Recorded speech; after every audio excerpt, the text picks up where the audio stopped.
Amis, chers leaders, bonjour. Le Saint-Esprit est notre pourvoyeur.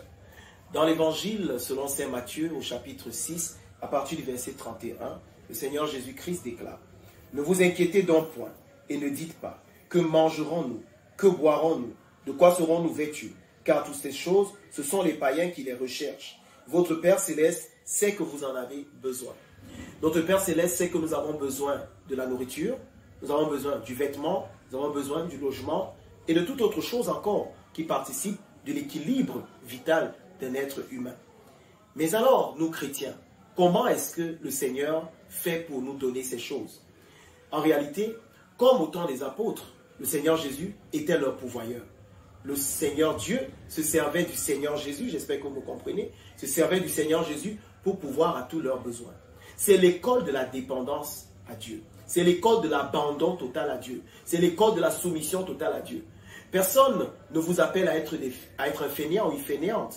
Quand on dit dépendre de Dieu ou dépendre entièrement de la volonté de Dieu, ça veut dire dépendre de son leadership. En réalité, les apôtres étaient de très bons pécheurs. Certains étaient des entrepreneurs. D'autres, comme Matthieu, étaient des employés, collecteurs des impôts, c'est-à-dire inspecteurs des impôts aujourd'hui. Mais quand ils se sont donnés à Jésus, c'est le Seigneur qui savait comment ils devaient manger. C'est le Seigneur qui savait de quoi ils avaient besoin.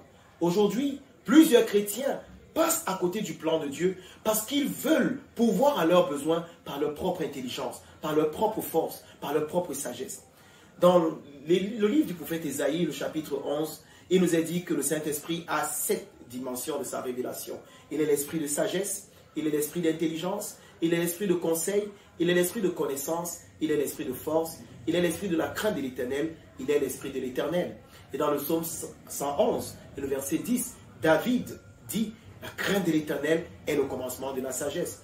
Quand nous craignons Dieu, nous dépendons de Dieu, nous demandons à Dieu de nous guider, nous demandons à Dieu de nous orienter, et le Saint-Esprit nous conduira vers le bon employeur, celui-là qui saura être clément avec nous, celui-là qui saura prendre soin de nous, et où nous allons véritablement déployer notre potentiel et être utiles et efficaces, et nous gagnerons notre pain. Le Saint-Esprit nous conduira dans la bonne activité, la bonne affaire à faire. Et cette affaire sera florissante, elle sera prospère et nous allons avoir de l'argent pour toutes choses. Le Saint-Esprit peut nous conduire même au niveau du marché, savoir quelles marchandises acheter. Je me rappelle l'histoire d'une dame qui était arrivée au marché et elle voulait acheter des légumes. Et elle est arrivée devant une dame qui vendait les légumes et le Saint-Esprit lui a dit: n'achète pas ces légumes. Et elle est passée. Elle est allée à un autre endroit, le Saint-Esprit lui a dit: achète plutôt les légumes à ce niveau. Elle les a achetés. Une semaine après, elle revient sur la même place de marché et elle se rend compte que la dame qui occupait l'espace n'est plus là. Et elle demande: mais où est la dame qui était là? Et on lui dit: madame, vous ne savez pas ce qui s'est passé. 2 jours après que vous soyez passé ici, il s'est avéré que cette femme utilisait de l'eau de marabout, de l'eau des morts qu'elle prenait chez un marabout pour asperger sur les légumes, sur les tomates, sur les aubergines, sur les carottes, etc. Et toutes les personnes qui venaient à manger de ces légumes mouraient à la maison. Et le Saint-Esprit lui avait dit: n'achète pas ces légumes. Si nous disons que nous vivons par l'Esprit, marchons aussi selon l'Esprit. C'est l'Esprit de Dieu qui est notre pourvoyeur, c'est lui qui pourvoira à tous nos besoins selon sa richesse avec gloire. Que Dieu nous bénisse.